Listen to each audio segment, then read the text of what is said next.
रहीम start करते हैं जल्दी जल्दी। कैटमिंग चैप्टर नंबर 13 को। हार्ट फेलियर ऐसी कंडीशन होती है जिसमें हार्ट बॉडी की रिक्वायरमेंट पूरी नहीं कर पाता, इसकी वजह से डिस्पनिया और फटीग फेस करनी पड़ती है। इसके कॉजेज हाइपरटेंशन हो जाती है, वैल्वुलर डिजीज हो जाती है, आर्टरी की डिजीज होती है, कार्डियक मायोपैथी, मायोकार्डियल इंफार्क्शन, कुछ भी हो जाता है। दो तरह का होता है, एक होता है सिस्टोलिक फेलियर जिसमें हार्ट से कॉन्ट्रैक्ट नहीं कर पा रहा है, इसमें इजेक्शन फ्रैक्शन कम होती है।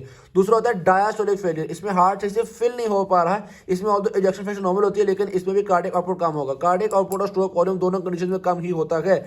न्यूयॉर्क हार्ट एसोसिएशन के मुताबिक 4 स्टेजेस होती हैं। अगर तो बहुत ज़्यादा एक्सरसाइज करने पे हार्ट फेलियर हो रहा है तो उसको कहते हैं स्टेप 1। अगर मॉडरेट एक्सरसाइज भी हो रहा है उसको कहते हैं स्टेप 2। अगर माइल्ड पे भी हो रहा है उसको कहते हैं स्टेप 3। और अगर रेस्ट कंडीशन में भी बॉडी की रिक्वायरमेंट पूरी नहीं कर पा रहा हार्ट, उसको कहते हैं हम स्टेप 4। उसके अलावा जब हार्ट रिक्वायरमेंट पूरी नहीं कर पाता तो उसके रिजल्ट में बॉडी के अंदर बहुत सारे कंपनसेटरी रिस्पॉन्सेज होते हैं। जिस तरह मिसाल के तौर पर कार्डियक आउटपुट कम हुई, कैरोटिड में ब्लड कम गया, किडनी में ब्लड कम गया, इसकी वजह से सिंपैथेटिक डिस्चार्ज भी इंक्रीज कर देगा और रेनल एंजियोटेंसिस सिस्टम भी काम करना शुरू कर देगा। ये होते हैं हमारे पास कंपनसेटरी रिस्पॉन्सेज। बात का ये होता है कि इन कंपनसेटरी रिस्पॉन्सेज की वजह से हार्ट को हम ज़बरदस्ती काम करवाते हैं। हार्ट की मतलब सिंपैथेटिक डिस्चार्ज हुआ है, फोर्स ऑफ कॉन्ट्रैक्शन बढ़ा देंगे, रेट बढ़ा देंगे, प्री लोड यानी कि हार्ट की फिलिंग बढ़ा देंगे, आफ्टर लोड बढ़ा देंगे, हाइपरटेंशन कर देंगे और रीमॉडलिंग करना शुरू कर देंगे, हार्ट के मसल को थोड़ा मोटा करना शुरू कर देंगे और इनका सारे कंपनसेशंस की वजह से हार्ट थोड़ा बहुत नॉर्मलाइज हो जाता है। जैसा कि इस ग्राफ में आप देख सकते हैं, ये था आपके पास नॉर्मल हार्ट, कंडीशन खराब हुई तो आपके पास कार्डियक फेलियर में ये हो गया और कंपनसेशंस की वजह से दोबारा नॉर्मलाइज हो गया आपके पास आउटपुट। ऑल्दो ये सारा कुछ करने के बाद हुआ लेकिन कुछ ना कुछ नॉर्मलाइज हो गया है, तो इसको हम कहते हैं कंपनसेटेड हार्ट फेलियर। और अगर ये सारा कुछ करने के बावजूद भी नॉर्मल नहीं हो रहा तो उसको हम कहते हैं डीकंपनसेटेड हार्ट फेलियर। वो तो बहुत ही एक्सट्रीम इमरजेंसी कंडीशन होती है। उस कंडीशन में कंजेशन होना शुरू होती है, एडिमा होना शुरू होता है और आपकी पल्मोनरी कंजेशन होना शुरू होती है, उसको हम कंजेस्टिव हार्ट फेलियर भी कहते हैं। जब भी आपका प्री लोड इंक्रीज करता है, जब ये वाली कंडीशन कंपनसेशन वाली कंडीशन होती है तो हार्ट बेचारे से जबरदस्ती काम करवाया जाता है, हार्ट का बहुत ज़्यादा स्ट्रेच होता है, हार्ट की ऑक्सीजन रिक्वायरमेंट ऐसी कंडीशन में बढ़ जाती है। तो ऑल्दो आर्जी तौर पे तो आपने ज़बरदस्ती हार्ट से काम करवा लिया लेकिन in the long run heart बेचारा खराब होता रहेगा, हार्ट की रीमॉडलिंग होती चली जाएगी, आहिस्ता आहिस्ता अपोप्टोसिस होता चला जाएगा, कार्डियोमेगैली होगी, अपोप्टोसिस होगा और आहिस्ता आहिस्ता हार्ट डिटोरिएट करेगा, in the long run deteriorate करता है। तो थेरेप्यूटिक स्ट्रेटेजीज में पहला तो काम ये होता है कि हमने फौरी तौर पे सिम्टम्स को ट्रीट करना है। तो डिस्पनिया और फटीग होता है उसको ट्रीट करना है, यानी कि हमें चाहिए कि हार्ट बॉडी की रिक्वायरमेंट पूरी करे। और दूसरा काम फिर ये होता है कि लॉन्ग रन में हार्ट को डिटोरिएट ना हो या कम से कम डिटोरिएट हो, तो उसके लिए हम बहुत सारे काम करते हैं। उसके लिए हम कंपनसेटरी रिस्पॉन्सेज को रोकने की कोशिश करते हैं। जो रेनल एंजियोटेंसिस वाला रिस्पॉन्स है उसको रोकने के लिए एस इनहिबिटर्स देते हैं। तो सिंपैथेटिक वाला काम है उसको रोकने के लिए बीटा ब्लॉकर्स देते हैं। जितना हार्ट से मिन्नत तरला करते हैं कि यार थोड़ी सी आप भी कॉन्ट्रैक्शन इंक्रीज करो, उसके लिए हम डिजिटालिस देते हैं। आफ्टर लोड वगैरह कम करने के लिए हम ये वेज़ोडाइलेटर्स देते हैं। ठीक है बात, तो इस तरह की मुख्य चीज़ें दे रहे हैं। फर्स्ट लाइन ऑफ ड्रग, चाहे एक्यूट हार्ट फेलियर हो, चाहे क्रोनिक हो, चाहे सिस्टोलिक हार्ट फेलियर हो, चाहे डायस्टोलिक हो, फर्स्ट लाइन आपके पास डाययूरेटिक्स ही होती है यूजुअली। डाययूरेटिक में लूप डाययूरेटिक्स भी होते हैं और थायजाइड डाययूरेटिक्स भी होते हैं। लूप डाययूरेटिक में आपके पास फ्यूरासामाइड का नाम आता है। बाकी इन ड्रग्स को इंशाल्लाह आगे हम डिटेल से डिस्कस करेंगे। डिजिटालिस को देखते हैं जारी, ये सारे जो कार्डियक ग्लाइकोसाइड्स हैं उन सब की एक तो कॉमन बात ये होती है कि उनके अंदर एक स्टेरॉइड रिंग होता है। अलबत्ता चूंकि वो फॉक्स ग्लव प्लांट से निकले हैं, यानी कि डिजिटालिस प्लांट से निकले हैं, इसलिए उनको हम डिजिटालिस भी कहते हैं। इसमें जो बड़ा अहम ड्रग है उसका नाम है डायजॉक्सिन। उसके अलावा डिजिटॉक्सिन भी डायजॉक्सिन से सिमिलर ही होता है, बस डिजिटॉक्सिन का ज़्यादा लॉन्गर एक्शन होता है। बायोअवेलेबिलिटी 60 to 75% है, हाफ लाइफ 36 to 40 आवर्स है और निकलते हैं ये किडनी और लंग्स किडनी और लिवर के थ्रू।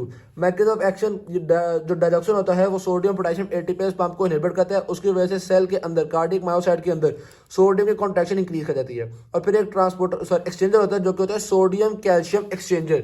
इसका काम होता है 3 सोडियम को अंदर और 1 कैल्शियम को बाहर करना। तो जब बॉडी के अंदर सेल के अंदर सोडियम इंक्रीज कर जाएगा तो जाहिर बात है ये एक्सचेंजर इनहिबिट होगा। जब एक्सचेंजर इनहिबिट होगा तो कैल्शियम बाहर भी नहीं जा पाएगा। एज अ रिजल्ट सेल के अंदर कैल्शियम इंक्रीज कर जाएगा। सार्कोप्लाज्मिक रेटिकुलम के अंदर कैल्शियम की कंसंट्रेशन बढ़ जाएगी, उससे मायोसाइट की जो कॉन्ट्रैक्शन है वो ज़्यादा जोर से होना शुरू हो जाएगी क्योंकि कैल्शियम कॉन्ट्रैक्शन को स्टिमुलेट करता है। ओके के बाद मैकेनिकल इफेक्ट्स में यही होगा, हार्ट ज़्यादा जोर से कॉन्ट्रैक्ट करना शुरू कर देगा। जब हार्ट जोर से कॉन्ट्रैक्ट करेगा जाहिर सी बात है आपके वो जो किडनी को भी सही ब्लड पहुंच जाएगा, रेनल एंजियोटेंसिस सिस्टम भी नॉर्मलाइज हो जाएगा, सिंपैथेटिक डिस्चार्ज भी थोड़ा नॉर्मलाइज हो जाएगा। उसकी वजह से हार्ट इसे कॉन्ट्रैक्ट कर रहा है एंड डायस्टोलिक वॉल्यूम कम होगा, प्री लोड भी कम हो जाएगा, आफ्टर लोड भी कम हो जाएगा। सारी चीज़ें जो बॉडी ज़बरदस्ती करवा रही थी ना हार्ट से, तो हार्ट कहता है यार ज़बरदस्ती ना करो क्योंकि डायजॉक्सिन की वजह से हार्ट की कॉन्ट्रैक्शन ज़्यादा अच्छी हो चुकी है। सो के बाद इलेक्ट्रिकल इफेक्ट की बात की जाए, पहले मैं आपको बताता हूँ ईसीजी में 4 चेंजेस आती हैं। आपकी जो ईसीजी होती है उसका पीआर इंटरवल जो होता है, ये पीआर इंटरवल जो होता है ये इंक्रीज कर जाता है। नंबर 2 टी वेव जो होती है वो फ्लैटन हो जाती है। नंबर 3 क्यूटी सेगमेंट जो होता है ये या क्यूटी इंटरवल जो होता है वो शॉर्ट हो जाता है। और नंबर 4 एसटी सेगमेंट की डिप्रेशन हो जाती है। तो ये 4 चेंजेस आ रही होते हैं आपके पास होता है इसमें क्या क्या कुछ है, क्योंकि आपने सोडियम पोटेशियम एटीपीएस पंप को इनहिबिट कर दिया हुआ है, तो इसलिए आपके पास हाइपोपोलराइजेशन हो जाती है। हाइपोपोलराइजेशन की वजह से ये अब ज़्यादा ससेप्टेबल हो गया है, बहुत ज़्यादा मतलब हाइपर एक्साइटेबल हो जाते हैं आपके पास सेल्स। अब इस हाइपर एक्साइटेबिलिटी के अंदर अगर थोड़ा सा भी मसला हुआ, अब आपको पता है ना सेल के अंदर कैल्शियम तो बहुत ज़्यादा हुआ है, तो अगर कैल्शियम ने इस एक्सचेंजर के थ्रू कहा कि भाई ऐसा करो, कैल्शियम बाहर जाएगा और सोडियम अंदर है, तो जाहिर सी वजह जब कैल्शियम बाहर जाएगा सोडियम अंदर आएगा, तो इसकी वजह से बाद औकात ये जो सोडियम अंदर है ना, इसको हम कहते हैं डिलेड डीपोलराइजेशन। ठीक है, तो इन डिलेड डीपोलराइजेशन की वजह से कई दफ़ा आपके पास एक एक्टोपिक बीक प्रोड्यूस हो जाती है, क्योंकि पहली बात हाइपोपोलराइजेशन पहले हुई भी है, इसका मतलब है थ्रेशोल्ड तक रीच करना बड़ा आसान सा काम है। थोड़े से सोडियम की एंट्री की वजह से थ्रेशोल्ड अचीव हो जाते हैं, तो कई दफ़ा प्री मेच्योर वेंट्रिकुलर बीट्स हो जाती हैं due to delayed after depolarization. और ऐसी कंडीशन जिसमें एक नॉर्मल बीट हो, एक प्री मेच्योर वेंट्रिकुलर बीट हो, फिर एक नॉर्मल हो, एक प्री मेच्योर हो, इसको हम कहते हैं बिजिमिनी। तो डायलॉक्सन की वजह से बिजिमिनी भी होती है। उसके अलावा जो डायलॉक्सन होता है वो ना सिर्फ आपके हार्ट पे काम करवाता है, बल्कि आपके पैरासिम्पैथेटिक नर्वस सिस्टम को भी एक्टिवेट करवा देता है। जब पैरासिम्पैथेटिक नर्वस सिस्टम एक्टिवेट होता है तो उसकी वजह से बहुत सारे काम होते हैं। पहला काम तो ये होता है कि जो AV नोड होता है वो इनहिबिट हो जाता है, यानी कि अगर refractory period of AV node increase कर जाता है। इसका फायदा ये होता है कि एट्रियल फ्लटर, जो आपके हार्ट के ऊपर एट्रिया वगैरह के अंदर एट्रियल फ्लटर वगैरह होते हैं, उसके नुकसान वेंट्रिकल्स को नहीं पहुंचते, तो यानी कि वेंट्रिकल्स को एट्रियल फ्लटर वगैरह से बचा लेते हैं। फायदा तो ये हो गया आपके पास। उसके अलावा कि जो आपका पैरासिम्पैथेटिक नर्वस सिस्टम होता है ये डोमिनेट कर जाता है बाकी सारे इफेक्ट्स के ऊपर, खासतौर पे एट्रियम और AV नोड के अंदर। तो पैरासिम्पैथेटिक नर्वस सिस्टम की वजह से मैंने बताया AV नोड का रिफ्रैक्टरी पीरियड इंक्रीज कर जाता है। उसके अलावा AV रिफ्रैक्टरी पीरियड इंक्रीज करता है, अगर मैंने पहले कोई फर्क लफ्ज़ बोले तो मैं माजूद करता हूँ। अच्छा, रिफ्रैक्टरी पीरियड AV नोड का रिफ्रैक्टरी पीरियड इंक्रीज करता है और कंडक्शन वेलोसिटी डिक्रीज करती है। और इसी तरह पैरासिम्पैथेटिक नर्वस सिस्टम की वजह से एट्रियल मसल में ऑपोजिट हो रहा है, एट्रियल मसल में रिफ्रैक्टरी पीरियड कम हो रहा है और कंडक्शन वेलोसिटी जो वो इंक्रीज कर रही है। ओके बातें। उसके ये टॉक्सिक रिस्पॉन्स हो गया, शॉर्टनिंग ऑफ क्यू। हाँ, पैरासिम्पैथेटिक इफेक्ट्स को अगर आपने कम करना हो तो उसके लिए आप एट्रोपिन दे सकते हैं, क्योंकि एट्रोपिन बड़ी बेहतरीन किस्म की चीज़ होती है जनाब वाली। अच्छा, ये तो कार्डिक इफेक्ट्स हो गए। नॉन कार्डिक इफेक्ट्स में जारी सी बात है, ये जो मसल वाले काम है ये ना सिर्फ हार्ट में करिए बल्कि GIT में भी करती है। इसी GIT में आपको टॉक्सिटीज देखनी पड़ती है। कौन कौन सी टॉक्सिटी देखनी पड़ती है? नोजिया का सामना करना पड़ता है, वॉमिटिंग का सामना करना पड़ता है, डायरिया का सामना करना पड़ता है।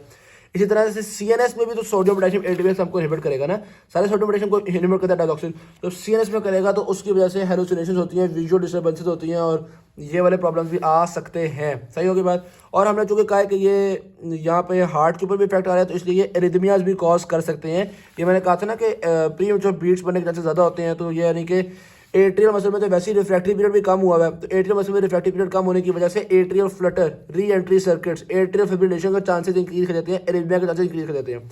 अगर स्वेयर डायजॉक्सिन की यदि डिजिटल की टॉक्सिसिटी हुई है, तो स्वेयर टॉक्सिसिटी के अंदर इतना फ्लटर होता है कि हार्ट बिल्कुल रुक ही जाता है, उसको हम कहते हैं कार्डियक अरेस्ट भी हो जाता है। ये तो हमने टॉक्सिसिटी को डिस्कस कर लिया।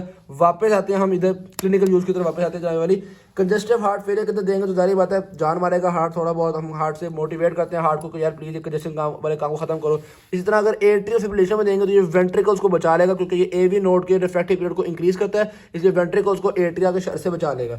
इंटरेक्शन में देखा जाए तो क्विनिडीन एक ड्रग है जो कि डायजॉक्सिन की जो ब्रेक डाउन है उसको खत्म करता है, तो जाहिर बात है डायजॉक्सिन के ब्रेक डाउन को खत्म करेगा तो उसकी टॉक्सिसिटी को बढ़ाएगा। डिजिटैलिस की टॉक्सिसिटी बढ़ती है कब? हाइपोकैलीमिया में, हाइपोमैग्नीशिया में और हाइपरकैल्सीमिया में। ठीक है, हाइपोकैलीमिया में, हाइपोमैग्नीशिया में और हाइपरकैल्सीमिया में, इस सारी कंडीशन में इसकी टॉक्सिसिटी बढ़ती है। हाइपोकैलीमिया तो आपके पास लूप डायूरेटिस वगैरह, थायराइड वगैरह की वजह से भी हो जाता है। और अच्छा, अक्सर ये होता है कि आपने डायऑक्सिन वगैरह दिया, उसकी वजह से वॉमिटिंग वगैरह हुई और वॉमिटिंग की वजह से मैग्नीशियम कम हो गया, हाइपोमैग्नीशिया हो गया। ओके की बात है। हाइपरकैल्सीमिया तो खैर हो गया। अच्छा जी, टॉक्सिसिटी हमने डिस्कस कर ली है। अगर टॉक्सिसिटी को ट्रीट करना हो डिजिटैलिस की तो वो किस तरह से करते हैं? एक तो बात ये है कि हम पोटेशियम की सप्लीमेंट देते हैं। क्यों सप्लीमेंट देते हैं? सीधी सी बात है, पोटेशियम और डायजॉक्सिन जो है ना वो सोडियम पोटेशियम एटीपीएस पंप के लिए कंपटीशन करती हैं। अगर पोटेशियम कम होगा तो इसकी मतलब अट्रैक्शन बढ़ जाएगी, अगर पोटेशियम बढ़ेगा तो जरिए वजह इसकी अट्रैक्शन कम हो जाएगी, क्योंकि ये दोनों कॉम्पिटिटिवली कम्पीट कर रहे होते हैं। ओके बात। तो हम थोड़ा बहुत ये करते हैं, अगर डायजॉक्सिन की टॉक्सिसिटी हुई है तो पहले नंबर पर डायजॉक्सिन की डोज को थोड़ा सा कम करते हैं, दूसरे नंबर पर पोटेशियम की सप्लीमेंटेशन देते हैं ताकि वो डायजॉक्सिन की एफिनिटी को कम कर सके। सही। अगर डायजॉक्सिन की सुवेयर टॉक्सिसिटी हुई हो, बहुत ज्यादा इंटॉक्सिकेशन हुई हो, तो फिर हम पोटेशियम की सप्लीमेंटेशन नहीं देते, क्योंकि फिर हम कहते हैं भाई इतनी सुवेयर हुई है कि डायजॉक्सिन खुद हाइपरकैलीमिया कॉज कर लेता है। कैसे कॉज करता है? इस पंप की वजह से। खैर वो कॉन्सेप्चुअल बातें गोली मारो, जल्दी जल्दी में इतने कॉन्सेप्ट हम डिस्कस नहीं करते। उसके अलावा अच्छा, ट्रीटमेंट ऑफ टॉक्सिसिटी के लिए पहले नंबर पे पोटेशियम सप्लीमेंटेशन, दूसरे नंबर पे एंटी एरिथमिक ड्रग्स जैसे कि लिडोकेन, फिनेटोइन, प्रोपेनोलॉल, और तीसरे नंबर पे डायजॉक्सिन एंटीबॉडीज देते हैं। ये तब देते हैं जब बाकी सारी स्ट्रेटेजीज काम ना कर रही हो, तो डायजॉक्सिन एंटीबॉडीज देते हैं, जिसमें फैब फ्रेगमेंट्स का नाम याद कर लो उसके लिए। Other drugs use in heart failure, पहले आपको बताया था कि फर्स्ट लाइन ऑफ डिफेंस जो होती है वो आपके पास डाययूरेटिक्स होती है। डाययूरेटिक्स मुख्तलिफ तरह के हैं, लूप डाययूरेटिक्स भी हैं, थायजाइड डाययूरेटिक्स भी हैं। इनमें प्रेफर किसको करना है? लूप को, क्योंकि लूप ज़्यादा इमरजेंसी में, ज़्यादा सीवियर कंडीशन में काम कर सकते हैं। उसके अलावा आपके पास और तरह के भी होते हैं, पोटेशियम स्पेरेंट डाययूरेटिक्स भी होते हैं, जैसे कि स्पेरोनोलैक्टोन और एपिलेटोनोन। पोटेशियम स्पेरेंट डाययूरेटिक्स खास तौर पे हार्ट की रीमॉडलिंग को भी रोकते हैं, तो बड़ी अच्छी बात है। उसके अलावा आपके पास SGLT2 इनहिबिटर्स भी होते हैं, जिसमें नाम आता है इम्पग्लिफ्लोजिन। ये इम्पग्लिफ्लोजिन ग्लूकोज और सोडियम की रिडक्शन को रोकता है, इसलिए डाययूरेटिक है और ये डायबिटीज टाइप 2 के अंदर भी काम आता है। एंजियोटेंसिन एंटागोनिस्ट में एज इनहिबिटर्स और ARBs आते हैं आपके पास। ये फर्स्ट लाइन हो सकते हैं क्रोनिक के अंदर, वैसे तो डाययूरेटिक से फर्स्ट लाइन होते हैं, लेकिन क्रोनिक में ये दोनों फर्स्ट लाइन ऑफ ड्रग्स होते हैं। ARBs में नाम आता है आपके पास लोसार्टन का, और एज इनहिबिटर में नाम आता है आपके पास कैप्टोप्रिल का। फिर आते हैं बीटा एडिनो एगोनिस्ट। आपके पास 3 आइनोट्रोपिक ड्रग्स होते हैं। आइनोट्रोपिक से मुराद है वो जो कि हार्ट को स्टिमुलेट करते हैं कि भाई तुम जरा अच्छा काम करो, ज़्यादा अच्छी से कॉन्ट्रैक्शन करो, यानी कि कॉन्ट्रैक्शन को इंक्रीज करने 3 तरह के ड्रग हैं। एक आपने पढ़ लिया डायजॉक्सिन, दूसरा ड्रग होता है आपके पास बीटा एगोनिस्ट, और तीसरा ड्रग होता है आपके पास कौन सा था? तीसरा कौन सा? हाँ, फॉस्फोडाइएस्टर इनहिबिटर्स। ठीक है, ये तीनों आपके पास आइनोट्रोपिक होते हैं। ये बीटा एगोनिस्ट और फॉस्फोडाइएस्टर इनहिबिटर्स ये एक्यूट कंडीशन में देना है, खुदा का वास्ते क्रोनिक कंडीशन में बिल्कुल भी ना देना ये, क्योंकि ये जारी बात है हार्ट के ऊपर पहले बर्डन डाल रहे होते हैं, तो क्रोनिक कंडीशन में ये इतने कोई अच्छे नहीं होते। उसके अलावा बीटा एड्रेनोसेप्टर एगोनिस्ट होता है, वो साइक्लिक AMP को इंक्रीज करता है, और साइक्लिक AMP को इंक्रीज करने की वजह से हार्ट की कॉन्ट्रैक्शन को इंक्रीज कर लेता है। लेकिन शॉर्ट टर्म में देना, लॉन्ग टर्म में वैसे ही इसके अगेंस्ट टॉलरेंस डेवलप हो जाती है, इसलिए क्रोनिक फेलियर में ये बिल्कुल भी काम करना नहीं होता। नाम कौन से इसमें? डोब्यूटामीन और डोपामीन, डोब्यूटामीन और डोपामीन। ठीक होगी बात? ये तो बीटा एगोनिस्ट हो गए। उसके बाद बीटा एंटागोनिस्ट भी देते हैं, लेकिन ये देते हैं हम लॉन्ग टर्म में। एगोनिस्ट तो हमने दिया था कि यार एक्यूट है भाई, खुदा का वास्ते हार्ट थोड़ा काम कर लो और बॉडी का गुजारा चला दो, और ये एंटागोनिस्ट हम देते हैं कि लॉन्ग टर्म जब काफ़ी अरसे से मसला चल रहा हो ना, तो हम कहते हैं यार हार्ट के ऊपर इतना बर्डन नहीं देना चाहिए, हम दूसरे तरीकों से काम कर लेंगे, लेकिन हार्ट को थोड़ा रिलैक्स करना चाहिए। इसमें नाम आता है आपके पास कार्बेडोल, लेबेटोल, मेटोप्रोडोल। ठीक है, बीटा 1 सिलेक्टिव को हम ज़्यादातर इसमें यूज़ कर रहे होते हैं, ये आपके पास क्रोनिक हार्ट फेलियर में यूज़ कर रहे हैं। नेबिविलोल भी होता है। नेबिविलोल याद रखो कि वेज़ोडायलेटर इफेक्ट भी रखता है निट्रिक ऑक्साइड की वजह से। ऑलराइट जी, और इनको आपने एक्यूट फेलियर में यूज़ नहीं करना। एगोनिस्ट को एक्यूट में करते हैं, क्रोनिक में नहीं करना। एंटागोनिस्ट को क्रोनिक में करते हैं, एक्यूट में नहीं करना। ओके होगी बात, बेस्ट होगी बात, सारी बात है। एंटागोनिस्ट क्या करते हैं? हार्ट पे रहम खाते हैं ना यार, थोड़ा सा रिलैक्स कर दो। अब अगर एक्यूट प्रॉब्लम बना हुआ है और हार्ट को भी रिलैक्स कर दिया, तो बंदा तो भाई नंदा हो जाएगा ना। अच्छा, फॉस्फोडाइएस्टर इनहिबिटर में नाम बात करो मिलिरिनॉन, ये भी आपके साइक्लिक AMP को इंक्रीज करता है, हार्ट की कंडक्टिविटी को इंक्रीज करता है, वेज़ोडाइलेशन भी कॉज करता है। वेज़ोडाइलेटर्स की बात करें तो उसमें निट्रोक्साइड, निट्रोग्लिसरीन, ये आपके पास निट्रिक ऑक्साइड को इंक्रीज करते हैं, जिसकी वजह से वेज़ोडाइलेशन होती है। वेज़ोडाइलेशन होगी तो विनस रिटर्न भी बढ़ेगा, विनस रिटर्न भी कम होगा, प्री लोड भी कम होगा, आफ्टर लोड भी कम होगा, सिम्पैथेटिक नर्वस सिस्टम भी कम होगा, बेहतरीन हो गया। ठीक, उसके अलावा जब एट्रिया आपका स्ट्रेच होता है ज़्यादा ब्लड वॉल्यूम की वजह से, तो आपके पास एट्रिया रिलीज करता है एट्रियल नाइट्रियूरेटिक पेप्टाइड, और ब्रेन रिलीज करता है ब्रेन नाइट्रियूरेटिक पेप्टाइड। ये दोनों आपके सोडियम को बॉडी से निकाल के ब्लड वॉल्यूम को थोड़ा सा नॉर्मलाइज करते हैं। ब्रेन नाइट्रियूरेटिक पेप्टाइड की तरह का एक और ड्रग भी है जिसका नाम है नेसेरेटाइड, ये भी आप लोग एक्यूट फेलियर में यूज करते हैं। उसके अलावा ब्रेन नाइट्रियूरेटिक पेप्टाइड को ब्रेक डाउन होने से रोकता है सेकोबिट्रिल। ठीक है, ये जारी बात है। नेप्रीलाइसिन को इनहिबिट करता है, क्योंकि नेप्रीलाइसिन BNP को तोड़ता था, ब्रेन नाइट्रियूरेटिक पेप्टाइड को तोड़ता था नेप्रीलाइसिन। नेप्रीलाइसिन को इनहिबिट करता है सेकोबिट्रिल, इसलिए सेकोबिट्रिल ब्रेन नाइट्रियूरेटिक पेप्टाइड की कंसंट्रेशन को बढ़ाएगा। जारी बात है, ये भी आपके पास वेज़ोडाइलेटर के तौर पर रोल प्ले करता है।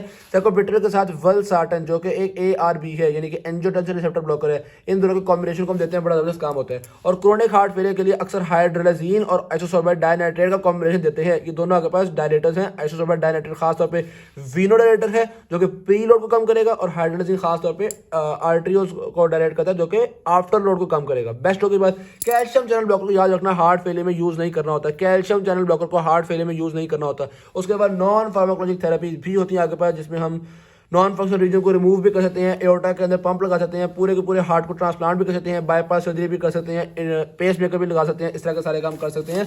थोड़ा सा अगर मैं इस ग्राफ को डिस्कस कर लूँ तो, बल्कि नहीं, हाँ बस इंक्रीज कॉन्ट्रैक्टिलिटी को इंक्रीज कौन कौन करते हैं जी? डायजॉक्सिन इंक्रीज करता है, और बीटा एगोनिस्ट इंक्रीज करते हैं, और आपके पास फॉस्फोडाइएस्टर इनहिबिटर्स, ये सारे आइनोट्रोपिक्स से ये कॉन्ट्रैक्टिलिटी को इंक्रीज कर रहे होते हैं। Thank you very much. Video अच्छी लगी शेयर कीजिएगा, चैनल को सब्सक्राइब कीजिएगा। अल्लाह हाफिज़।